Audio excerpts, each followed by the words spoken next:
Those of you that watch this channel on a regular basis know that I've been looking for a tractor for well over a year. I built a pole barn to keep it in.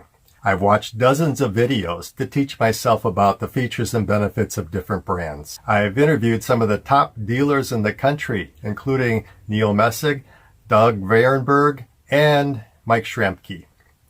I interviewed Tractor Mike. I even read his book twice. Finally, I made my decision on what tractor I was going to buy. What it was is insignificant for this story. The first thing I needed to do was find a dealer that had the tractor, so I went on Tractor Buynet and found a dealer that had two of the model that I was looking for. So I sent an email to that dealer telling them that I wanted this particular tractor and what implements I wanted to go with it, and gave them all the information on how they could contact me. I don't hear anything for a couple of days, so I call the dealer, I asked for the sales department, and I explained to the guy that I had sent an email. He said, "Oh yeah, I got that email. It went to the service department by mistake. I was just going to call you." Only problem was he couldn't find the email that he was talking about. So I gave him the information all over again, and he said he would get it back to me in a day or two with a quotation. A week goes by, I don't hear anything, so I call him. "Who is this?" he said. So I tell him, and he goes, "Oh yeah, I remember. I was going to get you a quotation." Well, here's the deal. I had a building blow over on my property in that last big storm, and I've really been preoccupied with that. I said, "Oh, I'm sorry to hear that. I'll say a prayer for you."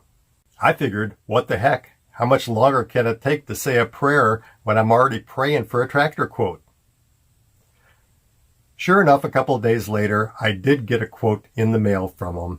It wasn't on a formal quotation. All it was the information written in text form. It was a lump sum price for the tractor and the implements.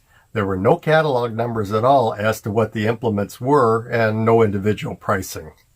So after some coaxing, I didn't get a formal quotation, but I at least did get the information in an email form that I was looking for. So I told him, before I buy the tractor, I want to be able to come and sit in it. And he says, "Oh, we sold those two tractors quite some time ago." Why have we been going through this whole process when you don't even have the tractor? Maybe you should have told me that little detail.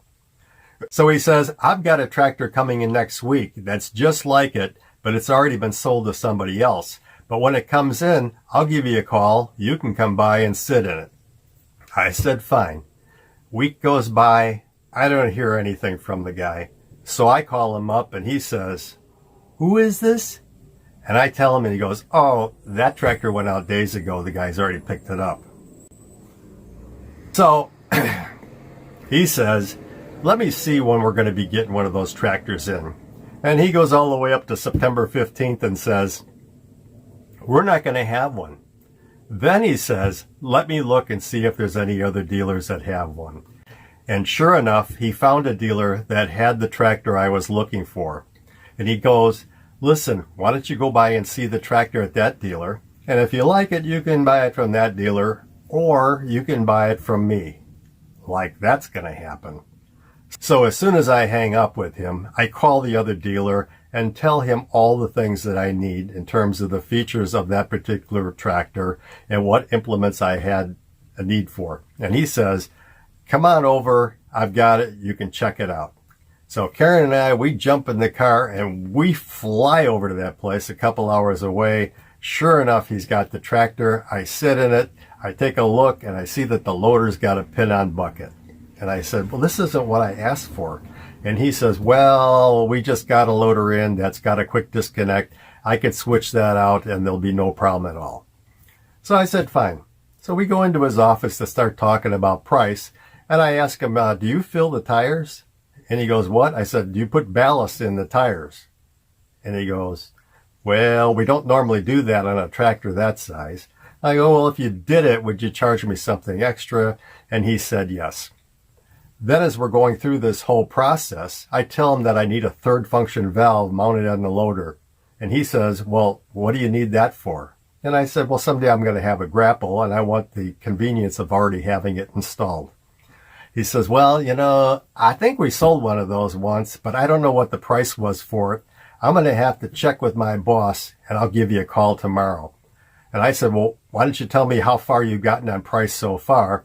He did, and he was already $3,500 more than the rummy that I had just gone away from that was willing to sell me his tractor. Follow me on this. So the next day, he does call me and tells me how much the third function remote's going to be. And now he's $4,000 higher than the other guy. So I told him I'd think it over, really never intending to talk to him again. And the next day, I get a call from his boss who tells me, hey, I just found out that the manufacturer is giving a rebate that I didn't know about. Funny thing is I already knew about the rebate from looking on that manufacturer's website, and I also knew how much it was, and I knew he was offering me half the amount of that rebate. So at that point in time, I knew I was dealing with a crook. I told him that I was starting to look at Coyote tractors instead, and that's when he went off on me. He did nothing but badmouth that manufacturer, their reputation, their product, the fact that they were made in South Korea, and I go, wait a minute. All the tractors just about are made in South Korea or Japan, except for yours, which is made in India. Well, he really didn't like that, and he basically said I was stupid. And I said, well, I'll tell you what. Get me a quotation that has all these items on it with the specific catalog numbers of the implements and the individual pricing for each of these, and I'll take a look at it and I'll let you know. So I gave him all the information. He tells me that the guy will call me or email me the next day and get me the quotation I want via email. The next day, the guy does call me, but he calls and says, I just want to make sure that you got the email I sent.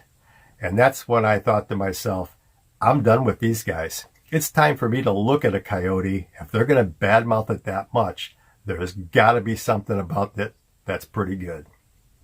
If they badmouthed a product that badly without any specific reasons, I knew it was a product that I should look into. In all my 41 years I spent in sales, I have never had two guys more pathetic than these two people were. I just wanted to explain to them, I've got money, you've got a tractor. Isn't there some way we can exchange the two? Apparently not.